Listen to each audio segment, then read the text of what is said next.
Hi, I'm Christina Applegate. And I'm Jamie-Lynn Sigler. And this is Messy.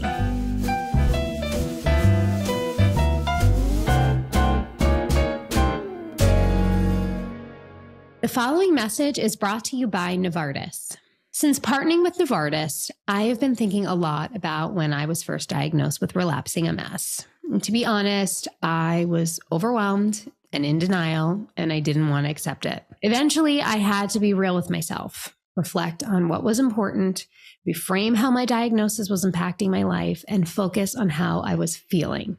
And I wish I'd started thinking about my needs sooner. It helped me get to a place of acceptance and find the right treatment choice for me. And I really hope others don't wait as long as I did. That's why I partnered with Novartis to create a 3-step guide, hoping it can help people speak up and voice their needs. Get the guide at reframingms.com.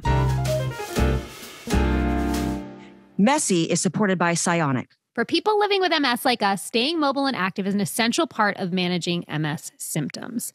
I personally went to meet on Zoom with Dr. Rebecca from Cionic, and we got fitted for my neural sleeve. We assessed my gait, the muscles I needed to help fire and at what point, and it has significantly helped with my walking. I'm trying to wear it every day, go for walks with my kids, which I wasn't doing before, in trying to improve my endurance and my strength.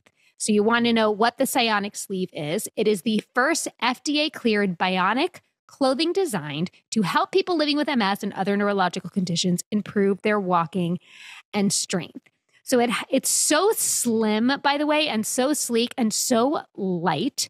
It's an assistive device. It can even fit under your clothing. It analyzes every step you take, and then it just sends the electrical pulses directly to the 4 major muscle groups, but you can pick like which areas of the muscle groups are needing it, whether it's like the outside of your calf or the inside of your calf. And they had a first multi-site research study, and 94% of the participants improved their walking. And I hope that means me too. It's so easy to use. You customize it through the Cionic app. Like I said, you meet face-to-face with a mobility team for trainings and check-ins. You personalize your setting. And the best part is you pay as you go. So if the neural sleeve isn't working for you, you can cancel it anytime for any reason. We're so excited to share that Messy listeners can get $50 off by entering the code MESSY, that's MESSY, during checkout. To learn more, visit cionic.com/messy. That's CIONIC.com/messy.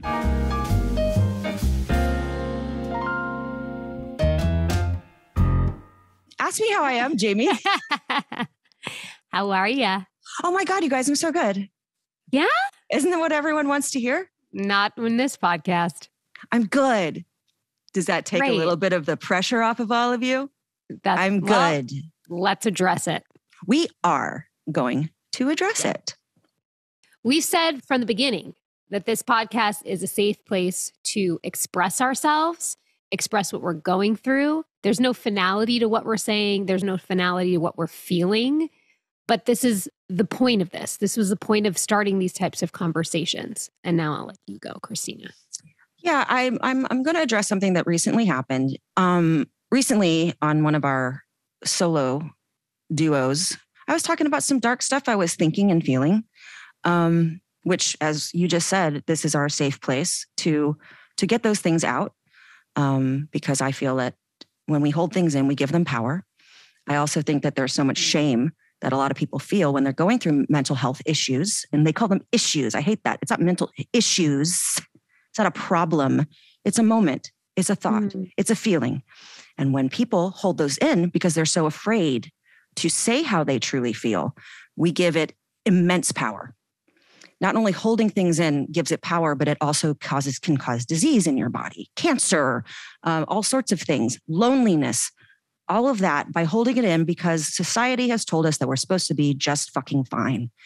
And I am not into that. I am not a proponent of that kind of thing. I think that it is incredibly healing and important to be able to express the thoughts, whether that makes someone uncomfortable or not, to be able to say it. And so anyway, I'm addressing that recently, the peoples out there, not our listeners got it. Mm-hmm. But the people did a whole like clickbait news thing, which I didn't look at any of it because it would probably piss me off, as we know. But I started getting text messages from people like, hey, that I don't even know really, going, hey, I've got a therapist and oh my God, I'm holding you. And I'm like, why are you holding me? Like I'm at home. Like I have beautiful people around me and beautiful support systems. And I'm very lucky to have that because a lot of people don't. Mm-hmm. But anyway, it just made it like, it's like the turtle then having to go back into their shell.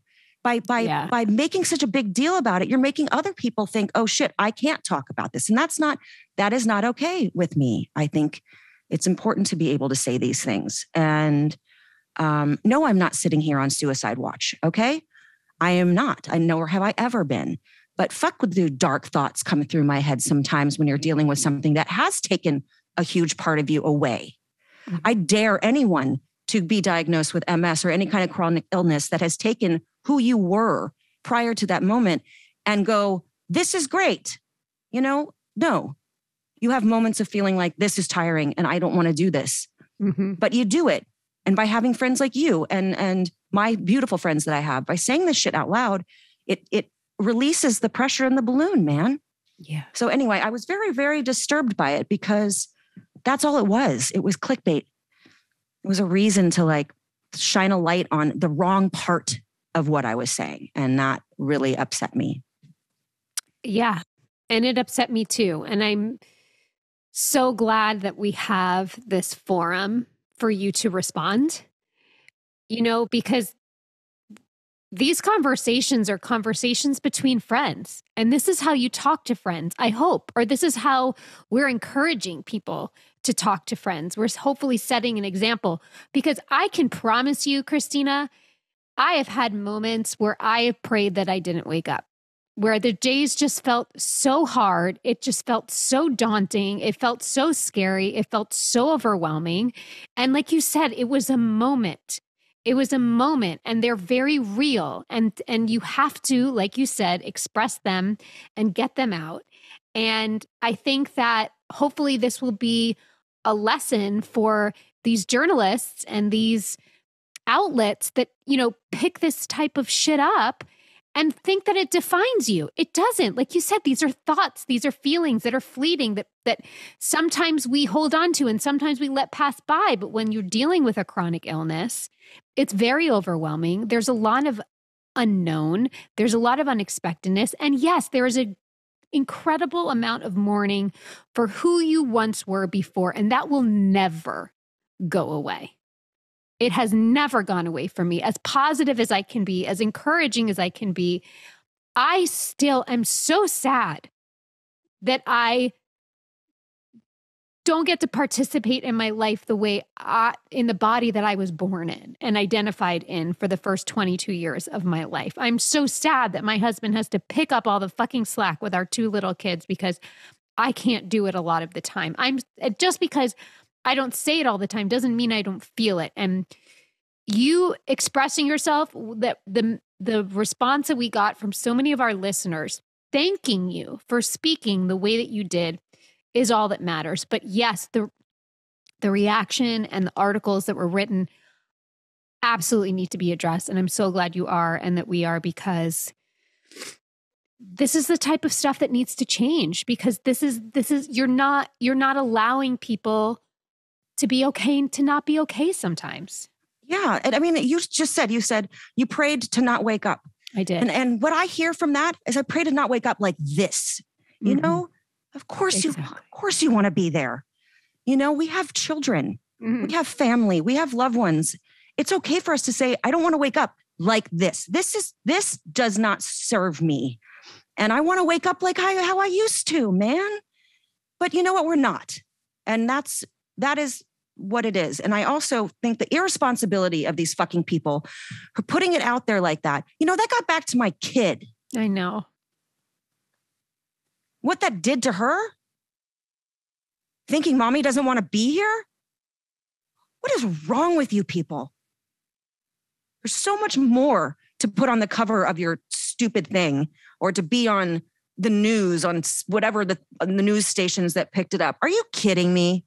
There's so much more going on right now than me having a fucking moment, me sharing that so that somebody in the middle of America somewhere or somewhere else that's listening to this, who's feeling like that and is afraid to fucking say it to someone that they love for fear of shame, for fear of this. I don't want our listeners to fucking feel alone or afraid. Even if just someone on the street say, hey, you know what? I'm sorry, I'm crying, but I'm having these feelings and I want you to know. Help me. Yeah. Be there for me or don't be there for me. And also I hate unsolicited advice. Like, please don't tell me how you're going to fix me. Because at the end of the day, I'm the only person who can do that. And I've been doing it for 52 years. That's where I also got very offended because I'm like, I have gone through so much in my 52 years. And you know what? I'm here. And I did it on my own. And we have that strength inside of all of us to click the switch. We can. And I know it feels lonely and I know it feels scary, all those thoughts. I know that. But here, we are telling you as our listeners, our loves, our friends, our people, you're not. Even if it's just sending us a message, we read them. We're here. We'll address you. If you're really serious, we will find you and not put it on here. We will find you and say, you're okay. We've got you. Okay. So please understand that. That was a bummer. That was a real bummer, man. Yeah. It's reckless. It's really reckless. Cause like you said, it gets back to Sadie. It's almost like they don't understand that there are human beings behind these words. Yeah. And there's no fucking care. There's no concern. They're like, oh, we're going to get more buyers today or purchasers of our stupid fucking whatever it is. Sorry. Like, honestly, that they didn't care about me. That would be a better story for them if I did go and fucking take my own life. Ooh, let's do a whole hour on that. Come on, man. You don't care about me. You care about how many hits you're going to get or likes you're going to get. Come on. Like, seriously. I'm sorry. Yeah. Don't be sorry. No. And look, I'm sweating now. Shirt's coming off. Take it off. Not my full shirt, everybody. Oh, well. No one wants to see that. Now I got teased. Old cancer boobs. You don't want to see that. Just kidding. Sorry. Give me those old cancer boobs. Yeah, here we are. And that level of honesty runs the gamut. Last night, before I went to bed, I looked at Cutter and I said to him, I need you to look at me and tell me how hard I'm working and that you're proud of me. Like, I need to be acknowledged right now. Like, it's because we all know the fight it is every day. We all have different type of fights. We all have different type of battles every single day. And sometimes we need to ask for the acknowledgement too. We need to express ourselves in a lot of different ways. And these are things that for the past few decades, I've been able to say, but only been able to really start express myself in the past couple of months due to the honesty in our conversations. And this is something I needed. And if I didn't get that, I might have been stuck in a nasty loop. And so I really hope that this is going to be an example that you can set with your platform, which is important and real. And, I did read a couple of those articles and they're all clickbaity and the same, but I will tell you that all of the comments in the articles were like, fuck that. This is a woman expressing herself. I love her. Oh, that makes me happy because I didn't know, because I can't look at that. Because, I'll get, if you think this is pissed. Well, as your friend, I felt like so protective of you. I'm like, I deep dived for you. And it was 100% across the board. I love this woman. She's brought me so much joy over the years. I'm praying for her. I hate that she's feeling this way. Good for her for getting her feelings out. I have felt that way. So even in their intention of clickbait, I still believe that it all still is creating community and support in the way that you are intending it to be. But it just sucks, like you're saying, that Sadie has to be a recipient of this type of clickbait and news. Yeah. Also, I thought about something, 2 points I want to make. One is, I remember when Kristen Bell, who's a girl I know, she came out about her anxiety and her mental health issues. And it was such a beautiful thing because she did speak upon the fact that she felt so afraid to say anything, that the zeitgeist, like the collective was putting shame around it. And she kind of gave a voice to it and was like, I'm here to say, I'm taking my power with this. And it was a beautiful thing. And I appreciate you, Kristen, because she's done so many cool things, especially with our kids and magazines and everything. She's what good humans. Yeah. But I just remember her seeing that. And I know how hard it was for her to admit. See, this is the thing. Those words, to admit, that puts it in a place of that there's a consequence to that, that she had to admit that she had anxiety and mental health issues. Ew. As if she's done something wrong. As if any of us have done anything wrong. Yeah. What? Oh, so you're all perfect? Right. In your lives? You have perfect lives? Give me some of that Kool-Aid. I'll drink it because if it's freaking perfect, didn't know that we just were like happy all the time. And good. If you are happy all the time, love it. Damn. Good upbringing. Good genes. Go for it. But you know what? Most of us have days where thoughts can be really dark. And like I say, by saying them out loud, we take away its power. And more importantly, the shame around it. The shame. That was like a lot of the things I read from our people, right? They were like, I don't have anyone to talk to and I don't know how to say this to anyone. I'm like, you're saying it to me now. You're taking the power out of it. You're taking some power and some shame away from it and know that I'm here. I was also going to say we did our body image, right? Yeah. No one said anything about that. You know why? Probably applauding us. Yay. Ozempic, anorexia. Yay. Did you catch that? That we talked really deeply about something that you and I struggled with. Yep. But it was almost applauded because to be quote unquote skinny is powerful. Come on, guys. Yeah. It's ridiculous. Yeah. I really do feel like everyone was like, oh my God, that's so cool that they were like, not eating. Today's gonna. Come on, man. Anyway, I'm on fire right now. Awesome. I love when you're on fire. You know when I'm on fire. I love it. I will not put it out. Yeah. I just echo everything you said. And I agree. Even I think in the people that are brave enough to write into us, that's just getting it out. That's just putting it out into the universe, putting it out, whether somebody reads it or not. Those feelings are not meant to be held inside. These feelings are not meant to be held alone. We can't hold them alone. And they're not, a lot of the time, they're just not, I'm trying to find the words. They're not true. Yeah. No. They're not true. They're big enough feelings that just have to be defined and expressed in a way to, like you said, release and get out. And I hope that you and that you never stop expressing your truest self and your truest feelings, because that's why we created this. And I'm really proud of you and us and Allison and our efforts and our intentions of what we're trying to do here. And I know that we've created the community already and the listeners, and they get us and they get it and they understand what we're doing here. Yeah. And to reiterate to our listeners right here and right now, it is no bullshit. We read what you write to us.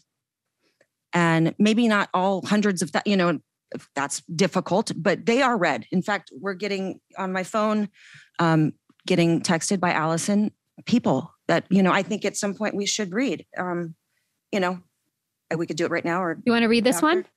It's so teeny tiny. Why don't you read it? Sorry. Okay. Dear Christina, I started listening to your podcast because I loved you in Dead to Me. I don't have MS, but I got divorced last week. 30-year marriage, 5 adult kids. And so much of what you say actually translates impeccably to feelings I'm experiencing in my life. Anger, sadness, grief, loneliness, mourning, depression. Your humor and honesty have given me a friend in all of this. You don't even know me, and I realize I don't know you, but you are my dear friend in a time when I need someone who understands all of these emotions. Thank you. Oh my God. Thank you, Laura. Laura, we're here for you. sweet mama, that's a lot. It's fucking lot. It's a lot to go through. And you know what people can't do? Put a timeline on the stages of grief. Mm-hmm. And you know what? Sometimes the stages of grief are not in the order that they were telling you that they're supposed to be. Right. You know, that was written down so you could have like a what is that? Like a blueprint. But that's not necessarily. You might be having anger and then get into denial and then go back to anger. Yeah. So feel all the things and don't think that there has to be an end to it. That's the other thing. It's like, I feel like people want me to get to the end of my grieving. And we can't. Well, like we said, it doesn't stop. No, it never stops because this is a daily reminder. Mm-hmm. You know, I mean, I'm sorry, Laura, because I know you don't have MS, but I always bring it back to that because this is our daily. This is it. And good days and bad days. But, you know, having a separation of a marriage that long, everything you've known for that long, let yourself feel these things and reach out to us. If you start having feelings, you know that just put lots of stars and emojis on it, then we'll be able to see you, Laura, so that we can address you and get back to you on a personal level as well. And I'd like to believe that everyone that listens to this and everyone that's out there, I'd like to believe that you all have at least one person that you can express these feelings to. And if you feel like you don't, I encourage you to just try. Because I think you would be surprised. I have been surprised in my life that sometimes the people that I thought I would get the least from in opening up to needed me to do that the most so that they can do it. The people that were seemingly totally fine and then were able to sort of open the floodgates and express themselves in ways that they really needed, because that's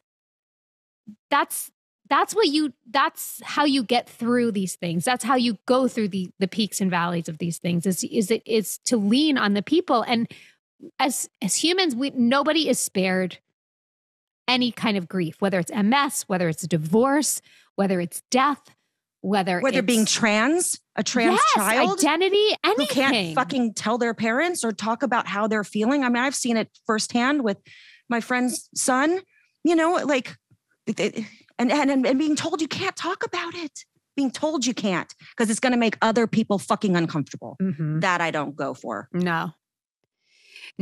I have spent the past 20 years playing down what I live with so that people wouldn't discount me, or people wouldn't not hire me, or people wouldn't brush me aside. And I realize the disservice that I'm doing to myself. I need to be honest so that I can get the support I need. And that's the same for everyone, no matter what your situation.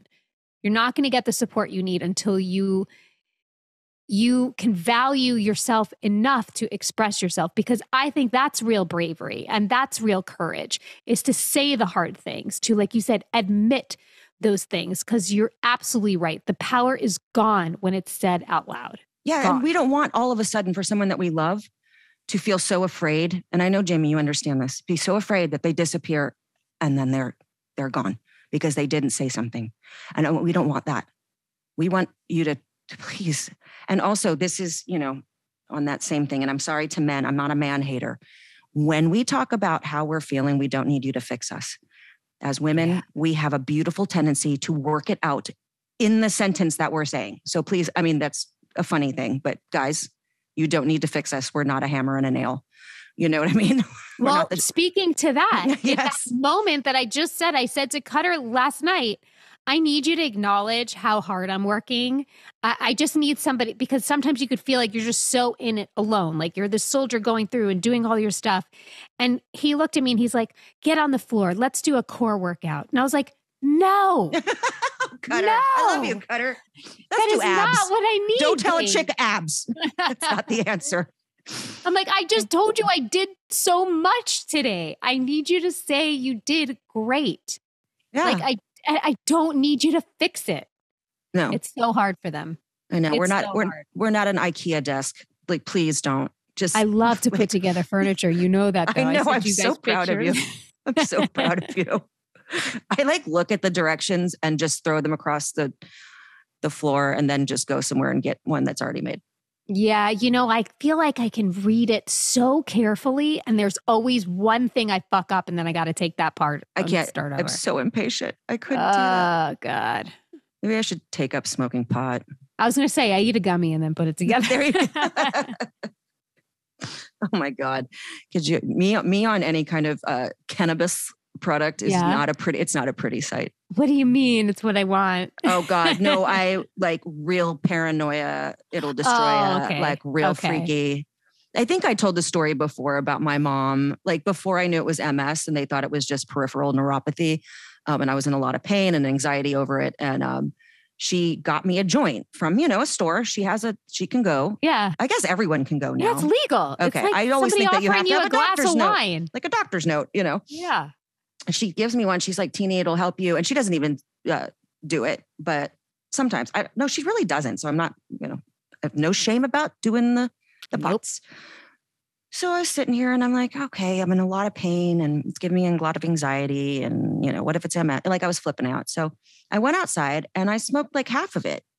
And I saw like serpents on my feet and like my tongue was moving all weird. And I called her. I said, Mom, what the fuck? What is this? She goes, Teeny, it's medical grade. It's supposed to be one hit. Oh no. Half of it. Too much. I smoked half of it. Oh my God. I was like, am I going to die? I think I'm going to die. Felt. I did. So I made myself like stay up until it wore off. And it was hours.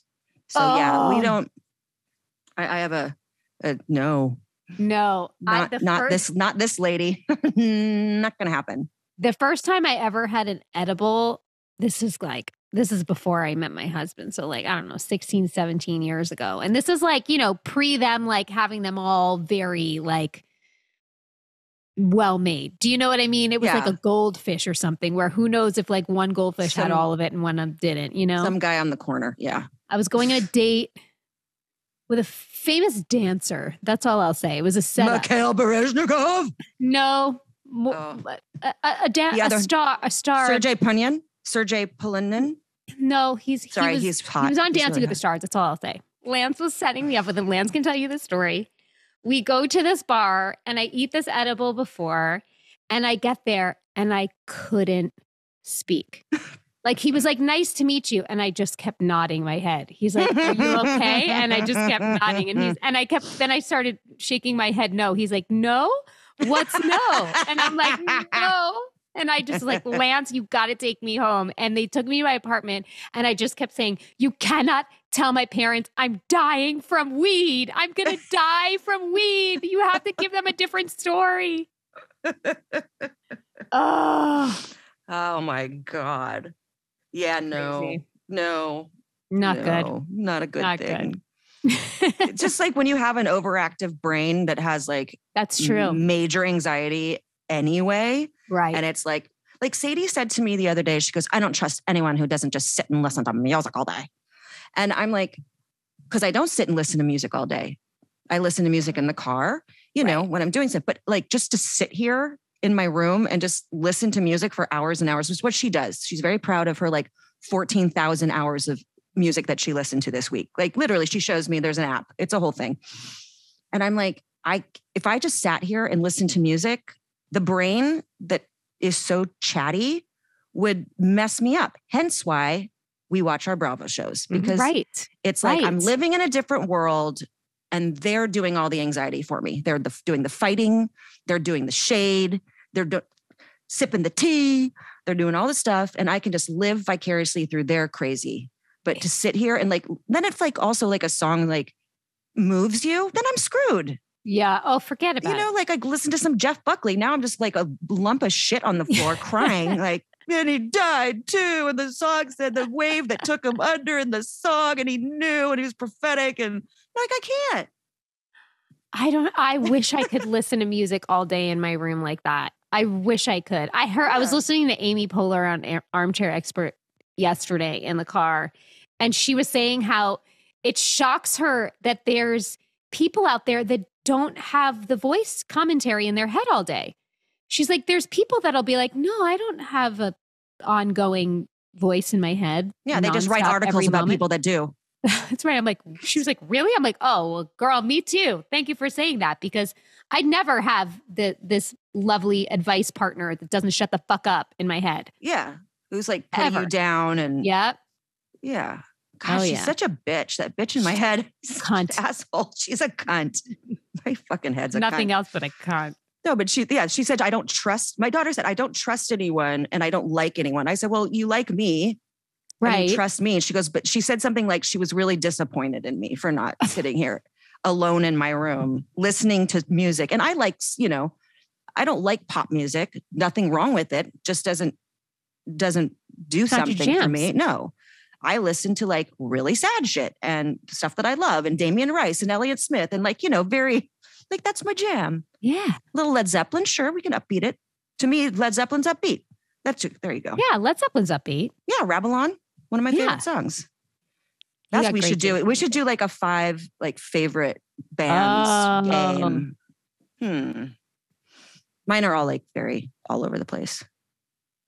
Mine would be too, probably. Like I love a New Orleans jazz like station, like a bluegrass station. Love that kind of stuff. But then I also like The Cure and the Smiths and Jane's Addiction and Red Hot Chili Peppers and Etta James and stuff like that. But if it gets poppy, I can't do it. Except for Depeche Mode, which is that's our friend Dave Gahan, and I would never call him pop. He is the king of what he is, and their music. You need to give me a music education. Oh yeah, I love sharing music with people. I love it. I've done it with my kid, and now I really appreciate her taste in music. Yeah, she likes I call her Belush Alush now, Billie Eilish. Started the joke. I like it. Belush Alush. She's like, I can't believe you just called her Belush Alush. I'm like, I don't know. It just came to my head. I bet she'd love it. Okay, Belush Alush. We're trying to get tickets to your concert in December. If you have any friends that listen to this, and Sadie wants 6 tickets on the floor. There we go. There we go. You have a date in mind? Do you want to throw a date out there? December 15th, please. Okay, there it is, specifically. Belush Alush. Belush Alush. We will be there right in front.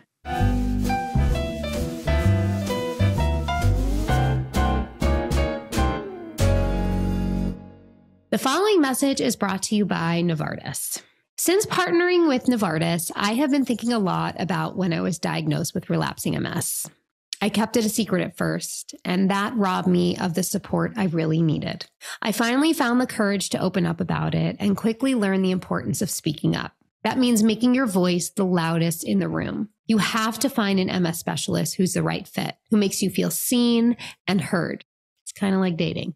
That's why I partnered with Novartis to create a 3-step guide to inspire others to own their RMS journeys, recognize their needs, and find a treatment that works for them. Learn more about my story at reframingms.com.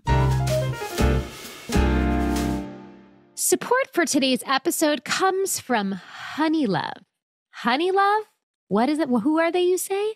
Well, they are the people that have revolutionized the bra game. Say goodbye to underwire without sacrificing lift. Honeylove's bras feature supportive bonding that eliminates the need for uncomfortable wires. They have a wide range of sizes that cater to the diverse needs of all women. So those of us with small boobies can finally have a bra that doesn't keep riding up, and those of us with bigger boobies can finally have a bra that is supportive and comfortable. Tell me more about Honeylove, Christina. Honeylove's best-selling crossover bra is so comfortable. It is sure to be your next go-to, I'm telling you. This bra gives all the support of traditional bras without using any underwires. Plus, mesh detailing adds a touch of sexy. This is the one bra you'll actually enjoy wearing and won't want to take off. And it doesn't stop there. Honeylove has more than just bras. They have incredibly comfortable shapewear, tanks, and leggings for everyday support. And made of honey. Oh, so you can lick it off if you want to. You can eat it. You can eat it. But really, for the more relaxed lounge bra, I recommend their V bra. Ooh. I love the name of that. It offers the support of a traditional bra without the uncomfortable underwire. It's designed to lift, separate with molded cups, and it's not a shelf-like bra, so you won't get a uniboob effect, which no one wants a uniboob, unless you're into that kind of thing. Unless it comes back in style, then we'll discuss. But Honey Love is not just supporting women, it is empowering women. So treat yourself to the best bras on the market and save 20% off at honeylove.com/messy. Use our exclusive link to get 20% off. honeylove.com/messy to find your perfect fit. So check it out. After you purchase, they're going to ask you where you heard about them. Please support our show and tell them we sent you. Honeys, you deserve this. Free the pain and discomfort. Keep the support with Honey Love.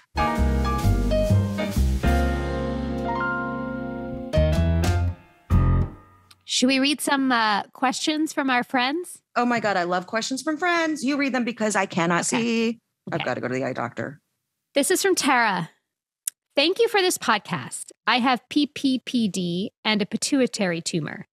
I believe also a severe neurological disorder still waiting to be seen. My life transformed 11 months ago. Now I am unable to walk without being dizzy 24 hours a day, nauseous 24 hours a day, filled with anxiety and panic because my brain doesn't know what to do with the dizziness. Your podcast gave me hope and 2 strong voices to listen to. I'm barely making through each day. Do either of you suffer panic or anxiety? I'm a single mom and my kids are in need of mommy, but I've tried everything. Chronic illness is so debilitating. I'm glad to have this podcast. Oh, I'm so sorry. Tara. Fuck. I feel like we have to, and people need to learn too, and I have to get better at this. And you've taught me this, Christina, because you reminded me of this and of our producer, Allison, in our text chain recently. Like, sometimes you have to just be like, fuck, that sucks. And sometimes that's enough. You know, like I want to obviously address your questions to us, but yeah, like taking a moment to be like, that's so hard. Yeah. And by no means when we say this, it's not like, and we accept it moving on. That's not the case. This is like, it's not like there's work that has to be done. It's like that thing of, okay, this is it. And this is what we have to work with, you know, and these are the ingredients we have, and we're going to make something beautiful out of it. And it might not be what you think it's going to be, but whatever we make that's what we have. Yeah. My feeling first to tell you, and this probably sounds like crazy, and I don't know why I want to say this to you, is like, are you breathing? Like sometimes I realize like how long I go without actually taking a deep breath. Oh yeah. Like in and out, like a couple in a row. Like I just feel your pain and your struggle through your words that you wrote us. And I just first and foremost just want to tell you to take a deep breath. I cannot believe that we live in a world where something can't be done for your 24-hour dizziness and nausea. Like I have to believe that there's something out there that can help you. And I truly pray that you are going to get, I know you said you're waiting to be seen about this. I truly pray that we're going to get an answer for you.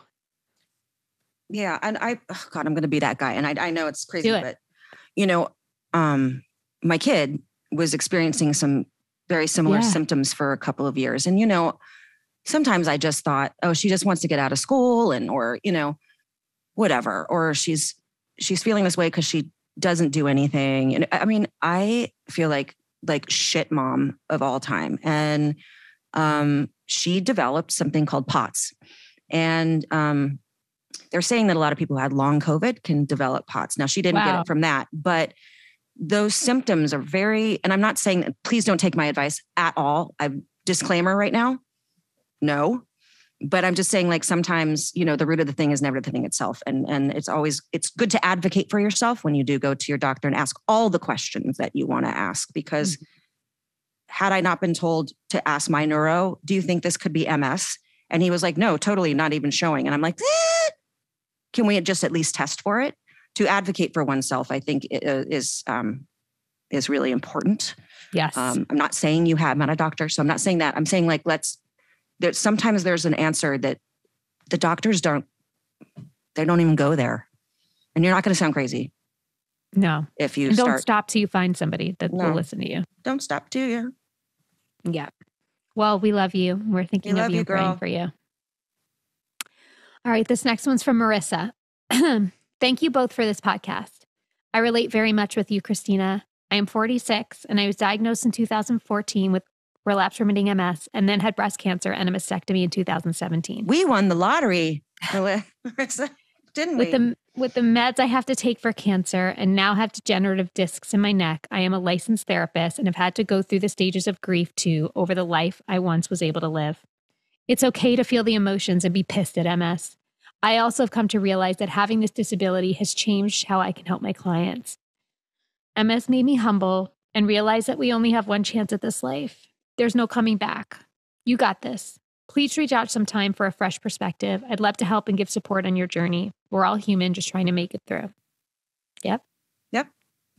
And you reached out, and I hope that you feel our love for you and that we're in this together. Yeah.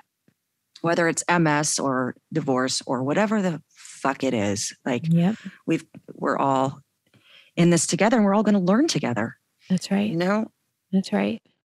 Thanks for sharing with us. Thanks, lady. I'm glad it's helped you feel like you have a way to connect with your clients. It's a beautiful way to see the silver lining in it.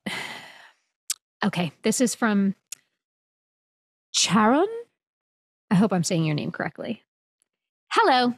I love your podcast. It really strikes a perfect balance between entertainment and topically relevant. I was diagnosed 7 years ago this January. My primary doctor ordered the initial MRI and broke the news. One thing he said to me that really stuck was that learning that you have a progressive disease is a grieving process for your former life. I have personally passed through the stages of grief, denial, anger, bargaining, depression, acceptance, in a not necessarily linear order, what you were talking about, and continue to do so. It's not a lot, but it's helped me. Maybe it can help others too. Thank you for being so brave and helpful. Yeah, this shit's going to keep coming up. It's like what we were both saying. It's not one and done. It's a process that you keep coming back to, but finding the small things that gave you any solace or relief or support is just your toolbox that you create for yourself. Yeah. And I was going to say, like, just like this last week, it really hit me that, you know, I'm going through the grieving process of, like, you know, being able to dance or run or hike or Peloton. Well, I can Peloton, but, you know, like all the things that I was doing, like who I was, but I realized my job, like, I finally get the role of my lifetime on a show that was so good that I've been waiting for my whole career to have a part like this and get, you know, getting nominated for everything that you could be nominated. Like all the fucking dreams were coming true. And thinking while I was doing the show and all this stuff was happening before I got sick, going, okay, well, after this, like maybe I can do really cool stuff that I've wanted to do forever. And like get kind of excited, like, oh, you know, wow. Maybe people aren't going to see me like this, the little funny, stupid one on the side. You know, maybe like someone believes in what I have going on. And now this, it's like that I haven't addressed yet. I haven't addressed the pain of not getting to do it fully, or maybe I can't. I don't know, but like, I know. I it's a bummer, man. But I guess it's like I have to look at it like it's going to be something different. It's going to be something different, and you know, I was done. And you did it. It's not like you didn't get to do it. And all of your hard work created that. But I completely understand. I completely understand feeling robbed of just like the momentum and a moment you worked your fucking ass off for, you know, you worked your ass off for that. I get that. I have it in similar ways. I have a lot of, I wonder what ifs, you know, what could I have accomplished had I not been battling this for so long? So I feel you. I mean, I've all but given up on myself in that way, but like now I'm like, I want to keep going. I love being on a set. I love that. And good. Is anyone going to let me do it? Yes. Because there's so many boundaries that I have to set, and I'm afraid. Fine.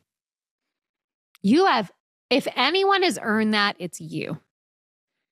I wish I could make you believe that. I'm getting there, Jane, because of you. I really want you to believe that.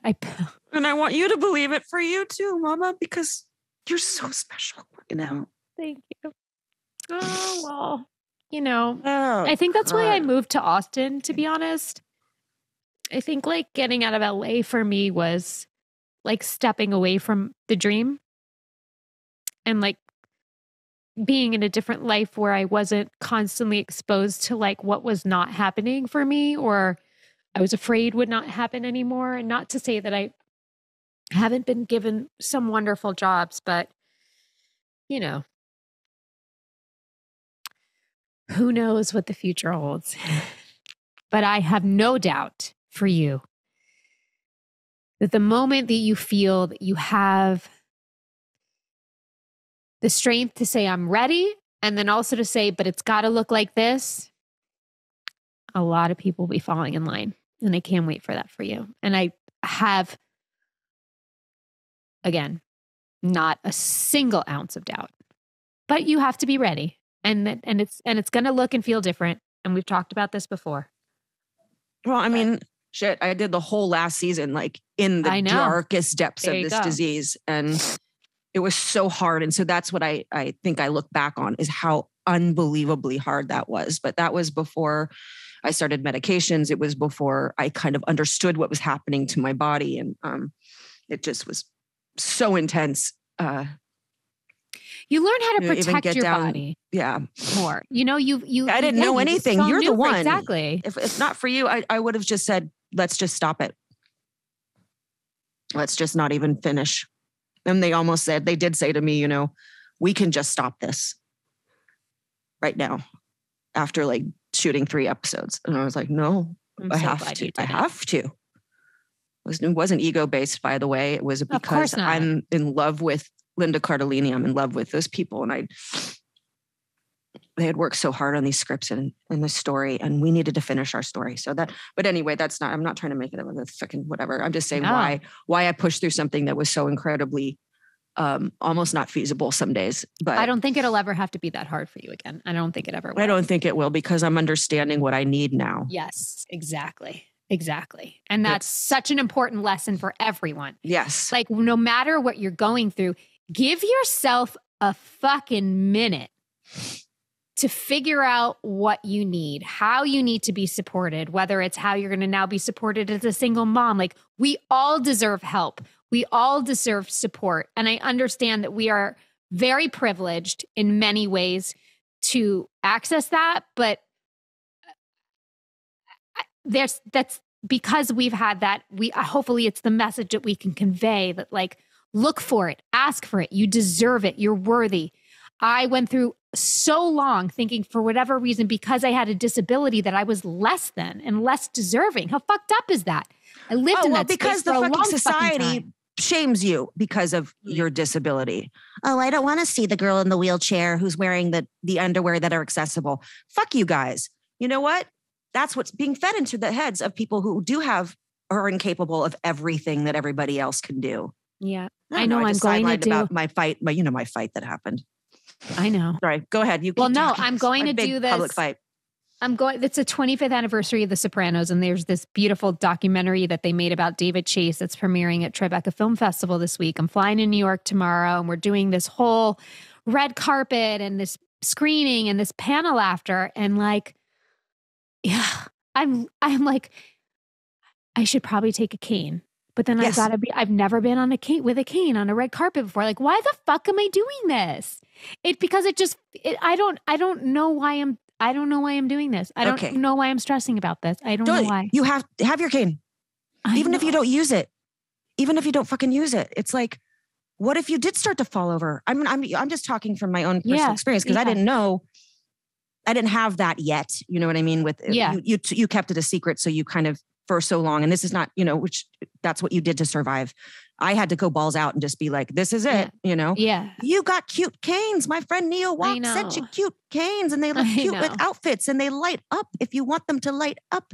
I know. And she sent me such good ones. I know. And so have it or don't have it. I know. But then like, don't feel ashamed. Look, we have a podcast called Messy. The big MS, big and a big S. People know you have multiple sclerosis, Jamie. They know you have multiple sclerosis.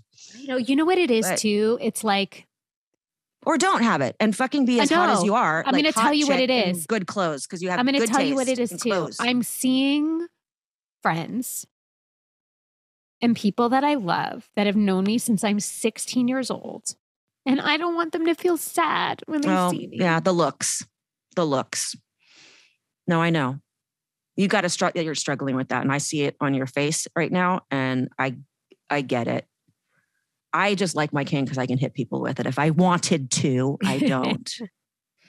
But I was at this event before we recorded today, and we had to run to the front of the stage for this performance that we were seeing, and I couldn't grab my cane in time, and it was like 2 seconds, and I like ran.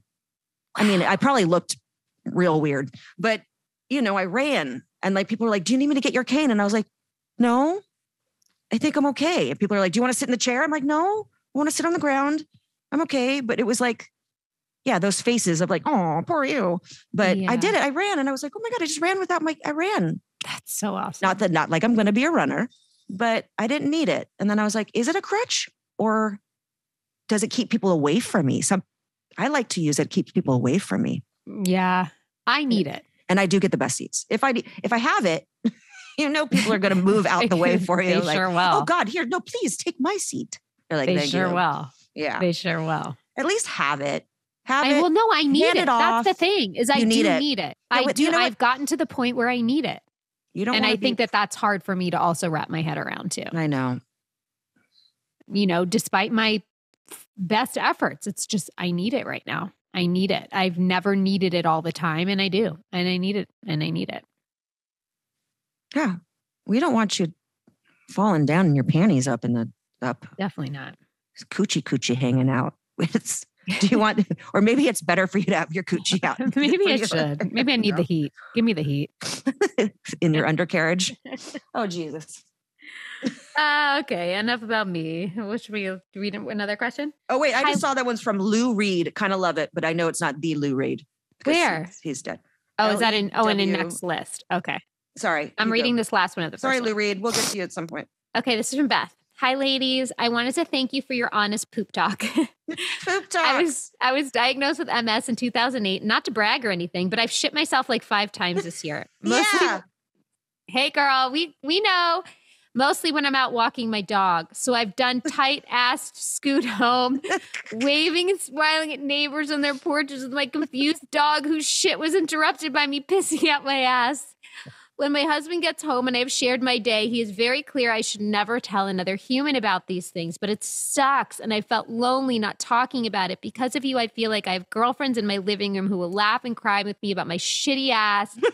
Thank you so much. Someday soon when I have to throw on a pink sexy diaper, I will think of you both. Oh, Beth. Yay, Beth. Poop forever. Girl. Well, at least you have doggy bags with you. You can, if you. That's a good point. You're well prepared. It happens. So don't feel bad about it because it happens. Shit happens. Shit fucking happens. I almost had it happen this morning. I was sitting there and I was like, if I move like an inch, it's all going to just happen like in my bed. So I got to wait it out. So everybody crawls back up, settles down so I can get to the bathroom.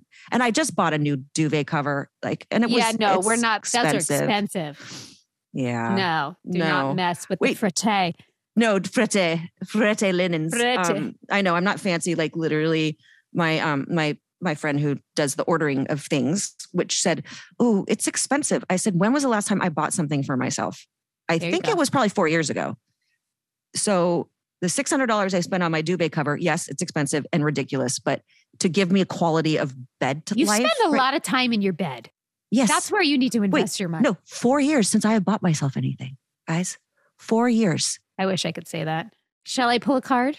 Yeah, baby. Okay. I think we said what we had to say today. Yep. I've said it all. I've said it all. Okay.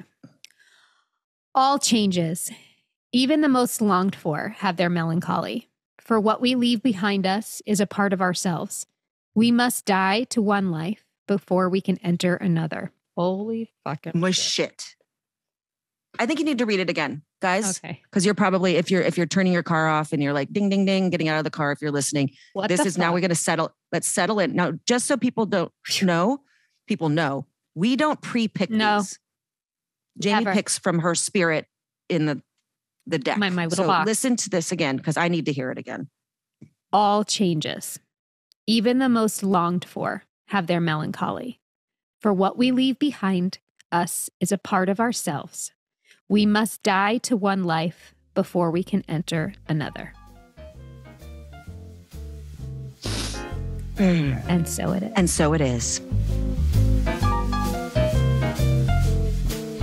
This show is executive produced by Christina Applegate, Jamie-Lynn Sigler, and Allison Bresnick. Our audio engineer is Josh Windish. And if you want to show us some love, don't forget to leave the show a rating or a review.